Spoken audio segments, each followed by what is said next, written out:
Welcome back to our channel. Today I'll share some recently experienced and learnings. Last quarter, my team generated an entire end-to-end test suite in one afternoon. The tests passed, but the production failed.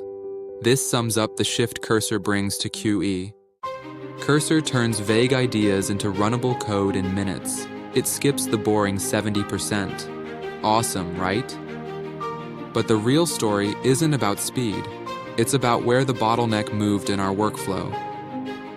In this expanded loop, grooming becomes the drafting phase where we define prompt specs.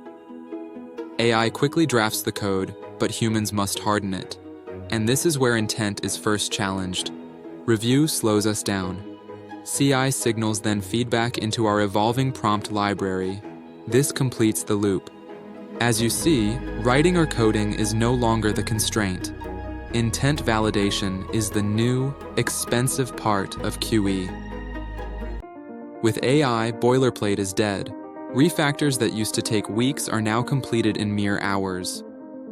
Debugging is way faster. AI helps summarize trace logs and pinpoint specific failure routes. All these changes team velocity. Getting to a reasonable first draft is now effectively free. The hard part? AI tests look professional even when they're functionally broken. Reviewers must look past the syntax. Is this protecting the business or just checking a page? Intent validation is exhausting. It requires senior intuition to spot what AI missed. In our checkout case, Cursor's tests asserted UI success, but ignored the API response code. The backend was failing. We needed assertions on the order state, not just the URL. By adding business invariants, we achieved higher confidence with fewer total tests. Confidence is the product of intent, not volume. That's the lesson from this bug. So first, always define the business invariants before you even prompt the AI.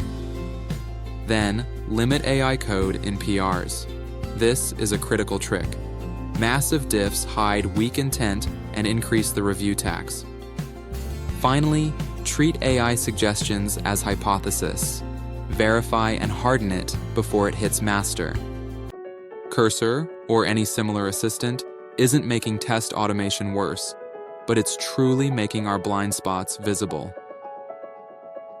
In the next episode, we'll share our learning from implementing self-healing tests and how to redesign QE code review without burning out your senior engineers. That's where most teams get stuck. See you then.